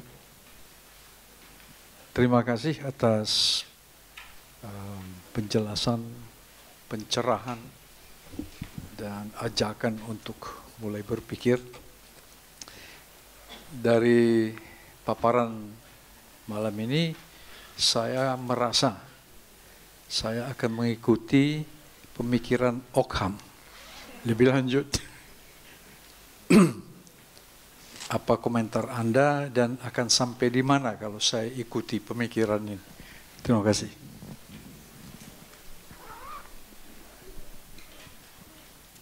Lagi saja sekalian, mungkin 3 ya kalau ada.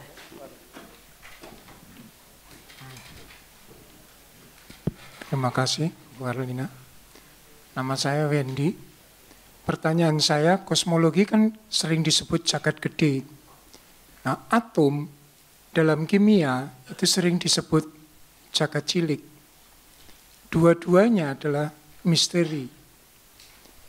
Dua-duanya itu sampai sekarang masih mencari bagian yang hilang itu.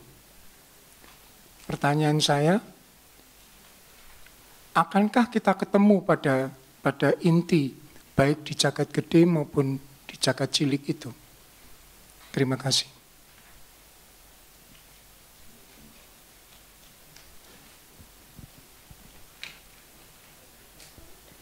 Selamat malam, Bu Karlina, saya Yeni dari Pontianak. Kesini cuma mau lihat Ibu.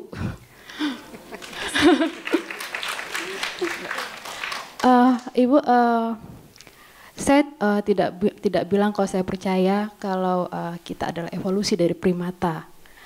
Lalu kita disebut Homo sapien atau Homo sapien sapien begitu.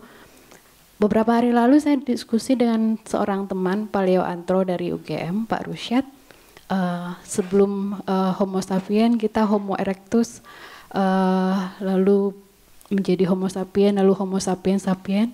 Nah, teman-teman filsuf atau teman-teman kosmolog, apakah pernah menduga apakah makhluk yang seperti kita ini sudah mentok atau akan ada perubahan bentuk lagi seperti alien mungkin? Karena kalau Pak Rusyad dengan saya itu bicara tentang batok kepala, Homo erectus, Homo sapien dan selanjutnya Homo sapien sapien, perbedaan yang paling kelihatan dari batok kepala. Makin tebal, makin tipis, lalu mungkin transparan atau seperti apa? Karena semakin tipis batok kepala katanya semakin cerdas, semakin pintar, semakin liar imajinasinya atau bagaimana? Terima kasih, Bu. Oke. 3 dulu ya. Mungkin ya. Baik,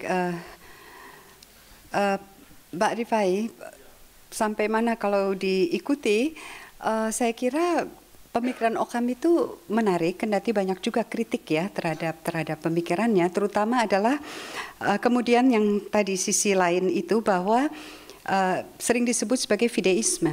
Jadi ya sudah, iman, betul-betul iman itu tidak terbuka terhadap, jadi ajaran, bukan iman ya, tapi ajaran-ajaran iman itu tidak terbuka terhadap kritik. Padahal seringkali ajaran iman itu adalah tafsir.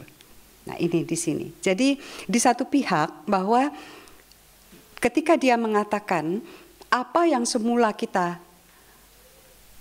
andaikan secara ontologis itu ada, pada akhirnya ini semua adalah konsep kita, itu memang kemudian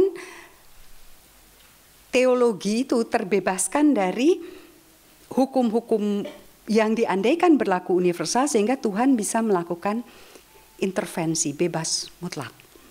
Nah, tetapi ini bukannya kemudian tidak menimbulkan masalah. Karena kalau segala sesuatu pada akhirnya adalah konsep, segala sesuatu ada hanya di dalam kepala kita, seperti sebab akibat dan sebagainya, kita tidak bisa membuktikan ada sebab akibat. Tapi implikasi terhadap sains itu sangat bisa menghasilkan implikasi yang lain. Karena sains perlu mengandaikan realitas ontologis, bahwa ada sesuatu di luar yang mau diteliti, yang mau dipelajari.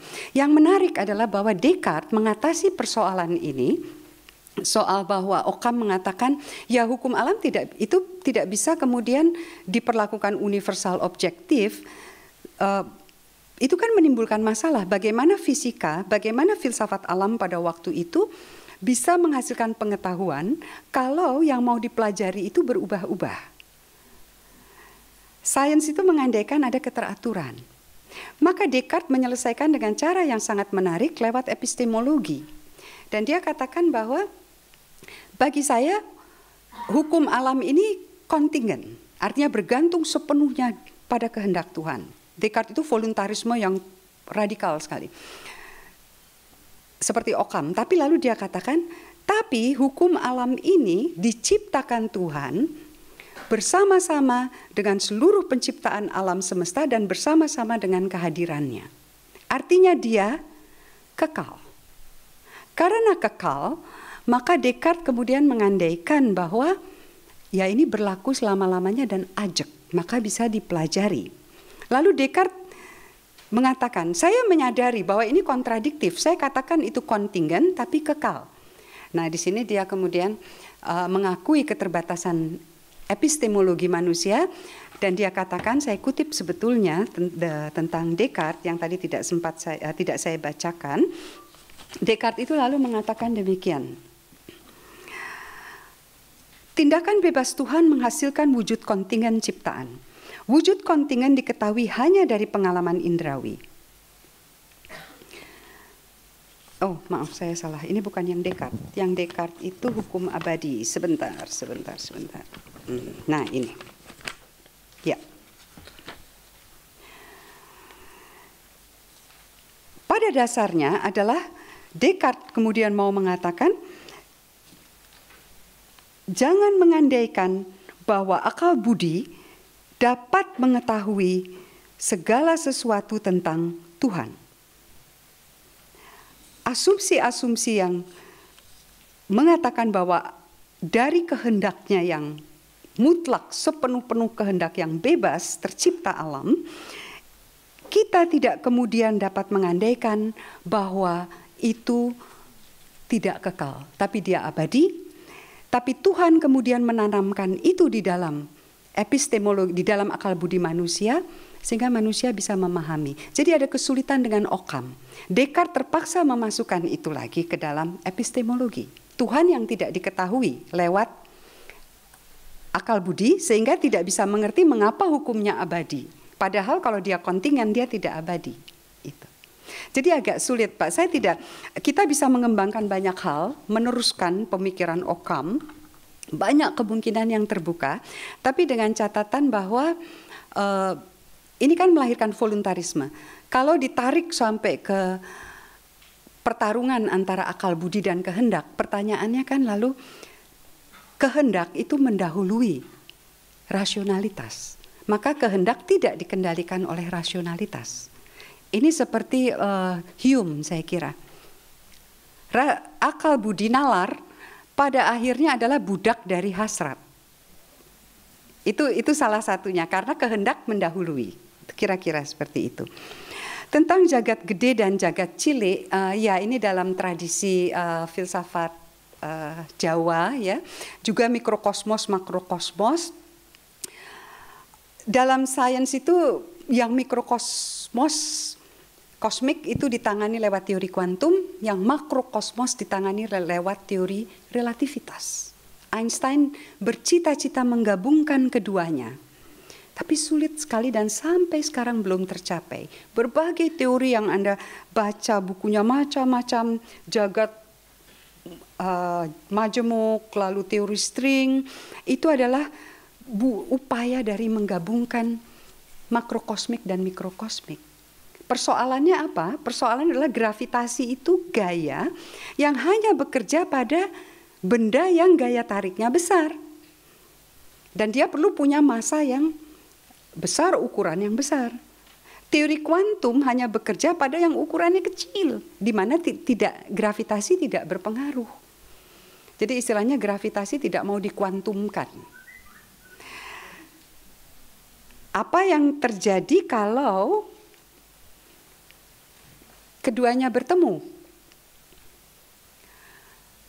Dewa Ruci mungkin akan mengatakan inti, segala inti di pertemuan, kalau saya tidak keliru ya, jagat gede dan jagat cilik.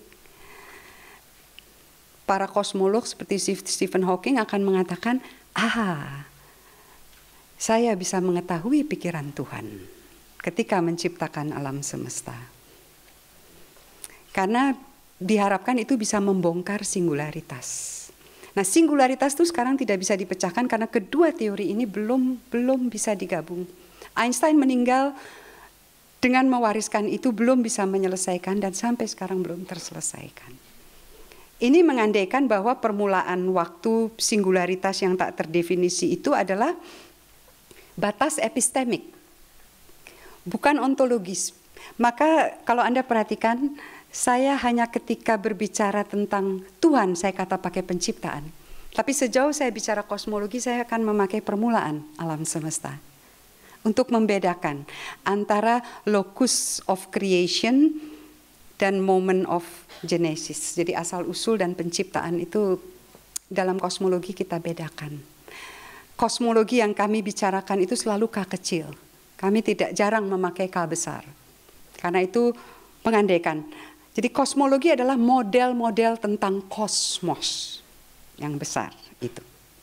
Jadi saya hanya bisa menjawab dari segi perkembangan sejauh ini ke pertanyaan yang kedua.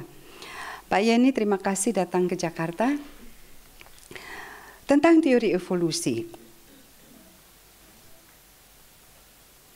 Sulit ya menjawab apakah evolusi kita ini sudah mentok begitu. Karena evolusi itu memakan waktu. Kalau saya cantumkan dalam satu paragraf pendek di sini, itu dia berjalan sangat lamban dan mengandaikan deep time ya. Kalau para paleontolog akan mengatakan deep time, waktu yang sangat panjang, tetapi bisa terjadi tiba-tiba saja ada mutasi gen yang menimbulkan variasi acak. Nah sekarang ini pada beberapa spesies saya kira evolusi itu dipercepat ya. Mungkin kita bisa melihat aneka macam virus yang bertransformasi menjadi mutan, lalu mungkin kita bisa melihat itu sebagai bagian dari proses evolusi, bahwa karena perubahan lingkungan dan karena mutasi gen, kemudian terjadilah perubahan, belum sampai lompat spesies masih sama, tetapi sudah mengembangkan sifat-sifat yang berbeda itu. Nah, bagaimana akhirnya kosmolog tidak berbicara secara spesifik tentang evolusi organisme, tapi dia membicarakan lingkungan kosmik yang berperan di dalam proses menjadikan bumi seperti ini sehingga evolusi bisa berlanjut. Nah, ada dugaan bahwa suatu ketika memang yang membesar kepalanya, sementara tubuhnya kecil dan jarinya besar sekali. Karena dia kan hanya pakai ini. Ya, hanya pakai ini. Jadi ininya membesar, kepalanya membesar, tubuhnya mengecil. Mungkin saja. Ya.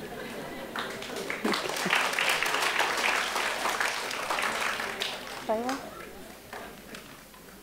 mungkin masih ada 1-2 pertanyaan. Ya, silakan. Iya, saya sih.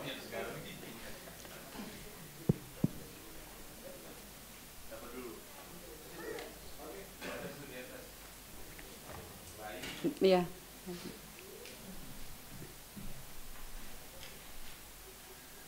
Terima kasih banyak Mbak Karina atas presentasinya yang luar biasa. Saya Ayu, pertanyaan saya singkat. Kalau seandainya pertanyaan mengenai Tuhan itu kita hilangkan saja, sehingga kita tidak harus memikirkan apakah Tuhan bebas atau tidak, adakah masalah dengan itu?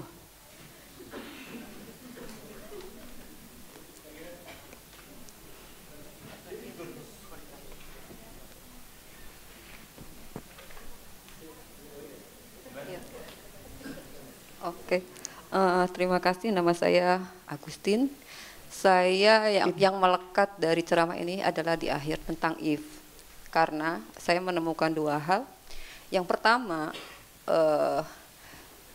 if itu kalau tadi saya dengar adalah ruang mengandai-andai. Lalu saya ingat, saya tidak mau berbicara dalam ajaran agama yang saya anut tentang perjanjian lama, tetapi tentang perjanjian baru. Di situ Yesus selalu menggunakan bahasa perumpamaan. Dan saya melihat bahwa bahasa perumpamaan itu, kalau dari kuliah ini, seperti bahasa yang mengandai-andai. Lalu saya jadi berpikir, jangan-jangan Yesus itu filsuf. Itu yang pertama. Yang kedua, ketika berbicara tentang ruang mengandai-andai, saya menemukan di ceramah ini, di dalam kata-kata ketika Ibu Karlina mengatakan bahwa apakah Tuhan bebas? Lalu Ibu Karlina mengatakan bahwa kalau kita mau membebaskan Tuhan, maka kita harus membebaskan dunia ini. Lalu saya melihat bahwa filsafat, teologia ternyata hanya dipisahkan oleh ruang mengandai-andai. Dan saya tahu pada akhirnya mendapatkan pencerahan di sini bahwa ruang mengandai-andai itu adalah ketika kita membebaskan dunia, maka Tuhan menjadi bebas. Itu aja.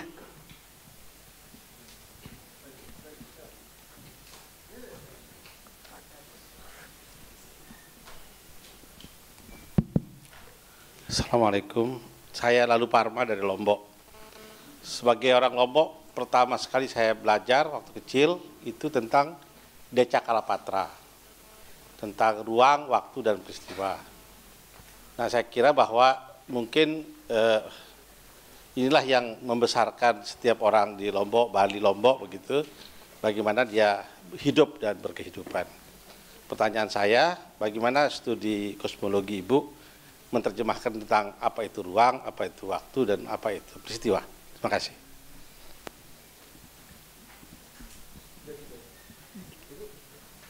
Ya, tiga.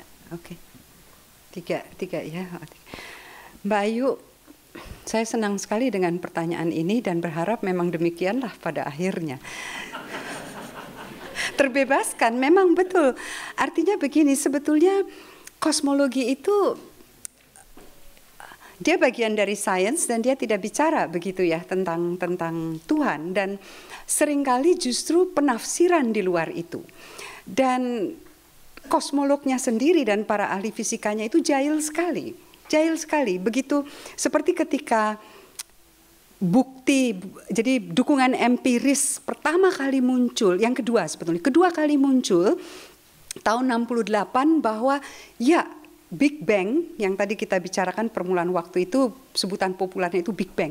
Big Bang itu memang nampaknya terjadi, ini jejaknya. Jejaknya ditemukan tahun 68. Yang muncul dalam bukan hanya di koran-koran ya, tetapi majalah-majalah sains populer adalah astronom telah menemukan Tuhan. Jadi di situ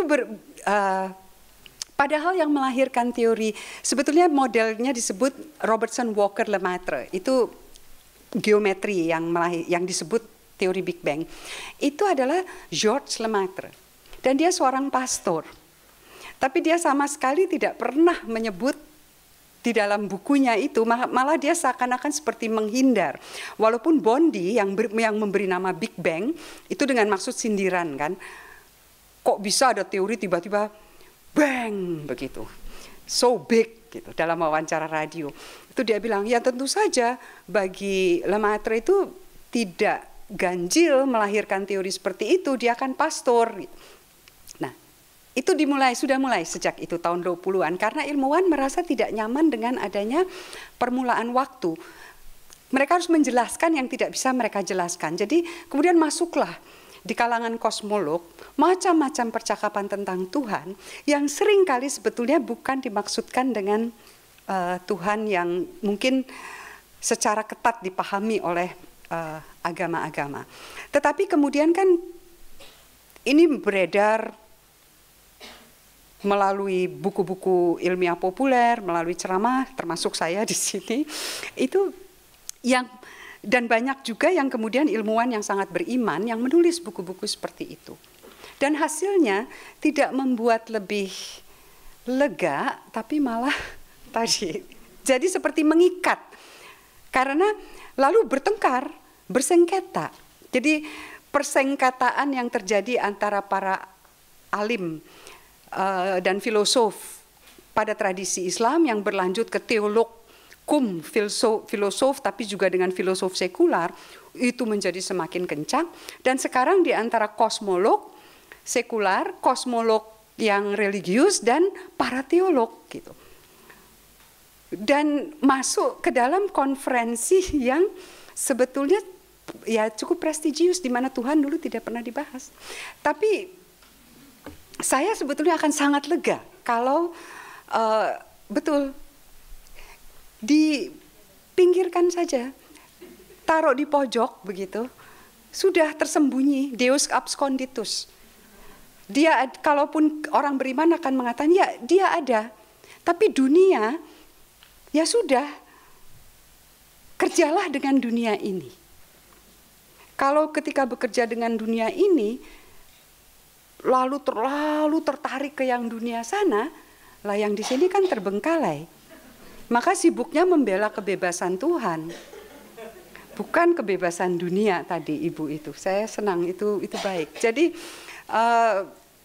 saya akan catat itu dan saya pikir itu akan sangat menarik. Pertanyaan tadi, seandainya pertanyaan tentang Tuhan kita hilangkan, apakah ada masalah? Saya akan menganggap tidak ada masalah. Para kosmolog yang penuh bekerja dengan kosmologi, Newton mengalami kesulitan. Oh, ini menarik sekali. Persis karena lalu Tuhan dibawa masuk. Jadi dalam Principia Mathematica, itu karyanya yang terkenal, prinsip-prinsip Mathematical Principles of Natural Philosophy, itu lah kita kan yang tadi hukum teorinya saya taruh di depan. Itu kan yang pertama, yang aksi sama dengan reaksi, kita belajar di SMP. F sama dengan M kali A, seperti itu. Itu seluruh bukunya matematis, persamaan, asumsi-asumsi, dinamika, jadi gerak benda karena ada gaya. Tidak ada Tuhan. Lalu, dia mengatakan bahwa alam semesta, jadi tata surya bekerja karena ada gravitasi. Muncul persoalan, Newton ditanya, apa itu gravitasi? Asumsinya kan alam semesta itu mekanistik. Kalau mekanistik itu kan, mekanik itu kan bergerak, tadi saya tulis di situ, karena ada dorongan atau tarikan. Dorongan atau tarikan, tapi berarti dia harus lekat. Seperti gerigi besi, kalau buka jam atau mesin mobil itu kelihatan. Satu bergerak menggerakkan yang lain. Gravitasi, gaya jarak jauh. Bagaimana ini? Leibniz itu musuh bebuyutan Newton.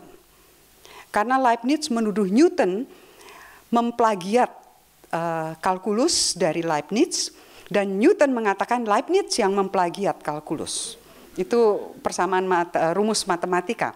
Jadi mereka selalu, sedikit saja Newton mengeluarkan sesuatu, Leibniz akan mengomentari. Tapi mengomentarinya tidak langsung ke Newton. Mengomentarinya lewat Samuel Clarke. Nanti Clarke akan menyampaikan ke Newton, Newton marah, Newton menyampaikan ke Clarke, Clarke menyampaikan lagi ke Leibniz. Ada korespondensinya menarik sekali, surat menyurat antara Leibniz dan Clarke. Nah, salah satunya adalah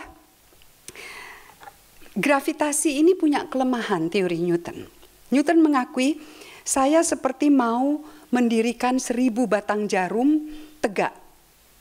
Satu saja tidak mungkin, apalagi 1000.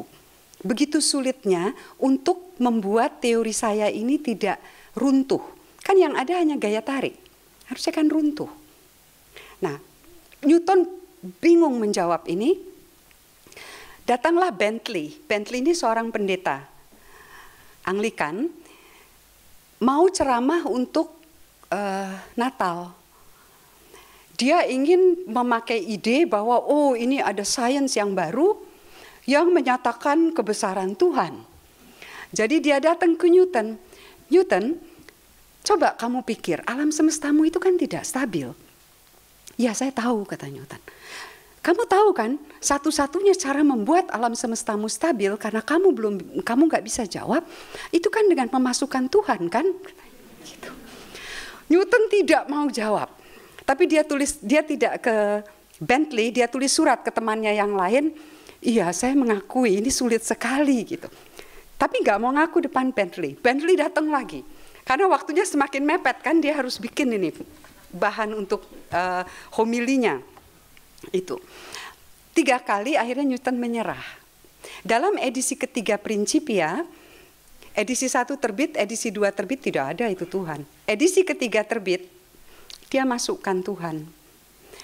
Tuhan yang ada di mana-mana, Pantokraktor dia sebutnya, Tuhan yang maha kuasa ada di mana-mana, yang kekuasaannya itu menyebar dalam ruang dan selalu ada, artinya dalam waktu, dan dengan segala kehendaknya, kemahakuasaannya, dia tinggal melakukan intervensi ketika planet-planet itu melenceng. Tapi dia tentu tidak bisa masukkan dalam F sama dengan M kali A kali Tuhan, gitu kan, tidak bisa itu. Jadi dia buat general scholium. kesimpulan umum, komentar tambahan, berlembar-lembar, nah itu dia di situ masukan itu. Refleksi teologis dan filosofis. Dibaca oleh Leibniz. Wih, Leibniz senangnya luar biasa. Oh, kasihan sekali Tuhannya Tuan Newton. Dia ini, ingat bahwa Leibniz terkenal dengan the best possible world, kan? Dunia yang paling baik, yang paling mungkin diciptakan Tuhan. Mau ada sengsara seperti apa, ya ini dunia yang terbaik. Karena Tuhan itu maha kuasa, maha baik. Kasihan sekali Tuhannya Tuan Newton dan teman-temannya. Alam semesta yang diciptakan begitu tidak sempurnanya, sehingga setiap kali dia harus mengintervensi. Seperti tukang jam yang membetulkan, mengoreksi. Nah itu, sejak itu terus-menerus muncul.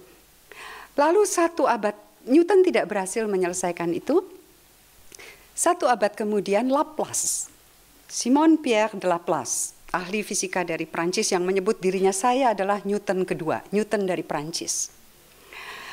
Lewat solusi yang memang persoalan yang sangat pelik, dan dengan dia sudah menemukan kalkulus yang lebih canggih, probabilitas yang lebih canggih, dan akhirnya dia bisa menunjukkan bahwa yang melenceng, yang disebut ketidakstabilan karena sistem Newton, itu ternyata bisa diatasi oleh gravitasi sendiri. Maka dia bawa karyanya kepada Napoleon, lalu Napoleon tanya, rupanya sudah ada yang membisikinya Napoleon bahwa tidak ada sebut-sebutan tentang Tuhan loh dalam karya itu. Jadi Napoleon tanya, di mana Tuhan di dalam karya ini? Lalu dengan tenang dia menjawab, Tuan, saya tidak memerlukan hipotesis itu. Tersingkir. Nah sejak itu tersingkir memang, tidak masuk, jarang sekali sains membicarakan sampai teori relativitas muncul dengan Big Bang. Jadi Tuhan dipanggil lagi, dibawa masuk. Timbul persoalan baru lagi. Yang tadinya sudah tenang, tapi saya setuju. Gitu. Nah, yang ketiga, ya tadi yang perumpamaan itu, saya kira Anda memberi komentar ya. Jadi terima kasih untuk komentarnya, memang betul. Jadi Tuhan ditaruh saja dulu di pinggir, apalagi dalam sains, dan dengan begitu kita justru membebaskan dunia dan membebaskan Tuhan. Yang ketiga, belajar dari adat. Ya, ini menarik sekali. Indonesia punya tradisi kosmogoni yang sangat bagus. Di kelas saya, mahasiswa itu berasal dari berbagai daerah. Itu saya selalu minta kalau di kelas kosmologi, saya bilang tolong tulislah 1 lembar kosmogoni, cerita tentang asal-usul yang ada dari daerah Anda masing-masing. Nanti Mbak Ayu membuatkan cerita tentang ini. Banyak sekali, luar biasa bagus. Luar biasa bagus dan sangat kaya. Kosmogoni. Jadi cerita tentang ruang waktu, tentang asal-usul, apa itu waktu. Dan ini tadi penafsirannya if itu ya, mengandaikan. Dan dalam pengandaian kita punya imajinasi, kita bebas, tidak dibatasi oleh ini, tidak takut oleh apapun. Saya terus terang bukan iri hati ya, envy, ya iri gitu bahwa pada penyair, kepada sastrawan, karena kebebasan berbahasa itu. Sementara dalam sains masih ada batas-batas. Dalam kosmologi, kalau Newton itu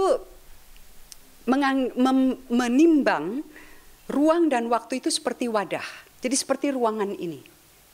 Ada atau tidak ada materi, ruang ini ada. Jadi seperti wadah. Gitu.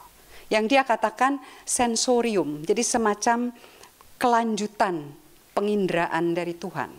Ini metafor tentu saja. Tapi wadah. Absolut. Kita semua lenyap dari sini, punah dari muka bumi, seluruh alam semesta kosong, punah, ruang waktu tetap ada sebagai wadah. Nah, ketika Einstein membawa teori relativitas khusus, dia mengubah ini. Tidak ada waktu mutlak, tidak ada ruang mutlak. Yang ada adalah ruang waktu. Jadi waktu yang kita kan merasakan dimensi ruang. Panjang, lebar, tinggi. Lalu waktu apa? Kata Kant, kata Leibniz, waktu itu adalah internal, pengalaman internal kita. Maka kita bisa membedakan masa lalu dan seterusnya. Einstein mengatakan tidak. Dia bukan internal, dia dimensi. Jadi dimensi ruang 3 seperti ini. Lalu ada dimensi keempat. Jangan bayangkan. Karena kapasitas akal budi kita hanya 3 dimensi. Tapi kita hidup dalam ruang waktu 4 dimensi. Kenapa Einstein menjadi begitu determinis? Karena kalau ruang itu dan waktu adalah dimensi, Anda bayangkan bahwa setiap peristiwa, kalau sekarang kan kita membayangkannya itu peristiwa yang ke depan itu belum ada, tapi akan ada, akan muncul. Tapi dalam topologi ruang waktu seperti itu, setiap kejadian itu sudah punya tempatnya di ruang waktu. Lalu kita yang berjalan seakan-akan menempuh itu. Jadi sudah tertentu semuanya. Itu pengertian ruang waktu menurut fisika.